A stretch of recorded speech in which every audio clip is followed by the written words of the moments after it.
Venezuela frees 6 Americans after a visit by Trump envoy. Venezuela on Friday released 6 detained Americans following a meeting with U.S. Special Envoy Richard Grenell and President Nicolas Maduro. President Donald Trump had dispatched Grenell to Caracas to warn Maduro of the consequences he would face should he not unconditionally accept the return of Venezuelans deported from the U.S. Grenell previously served as the U.S. ambassador to Germany. "We are wheels up and headed home with these 6 American citizens. They just spoke to Donald Trump and they couldn't stop thanking him," Grenell posted on social media. Grenell and the Venezuelan leader met at the Miraflores presidential palace, where Maduro stressed the meeting had zero agenda and that he sought a new beginning in bilateral relations with the U.S., a government statement said. It is not known just how many Americans are currently in Venezuelan jails, though officials there have spoken of at least 9.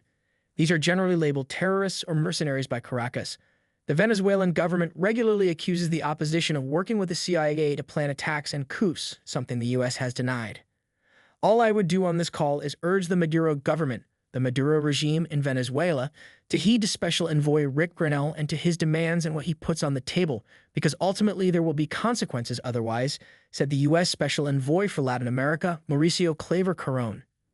In 2023, Caracas released 10 American prisoners in exchange for Washington returning a Maduro ally jailed in the U.S. Trump expects Maduro to take back criminals and gang members. Ahead of the visit, the Trump administration warned of consequences if Maduro's government didn't accept the return of deported Venezuelans. President Trump expects Nicolas Maduro to take back all of the Venezuelan criminals and gang members that have been exported to the United States, and to do so unequivocally and without condition, said Claver Carone.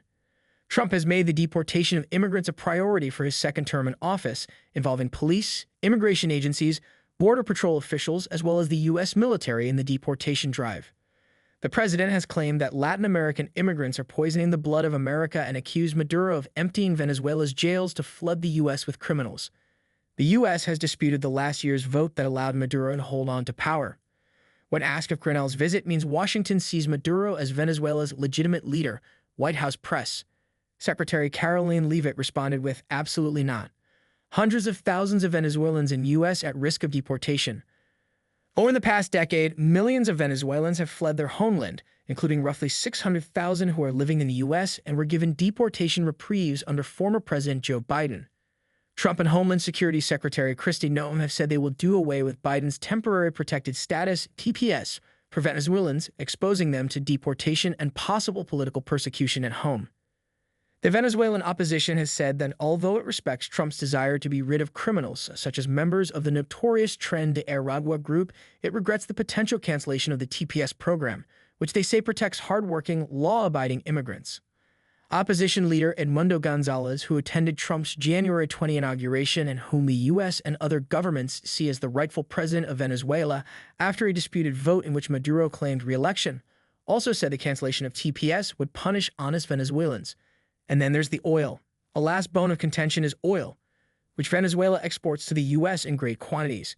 In fact, only China buys more Venezuelan oil than the U.S. But U.S. companies also operate in Venezuelan waters. A lucrative special contract allowing Chevron to drill there, for instance, is currently under threat of expiring.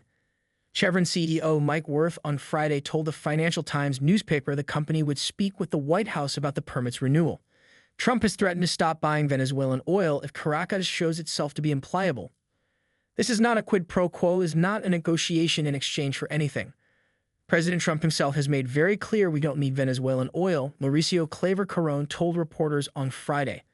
Not many screws left for Trump to turn. Relations between the U.S. and Venezuela have been sour for decades, with broken diplomatic relations, sanctions, and very public recriminations featuring prominently.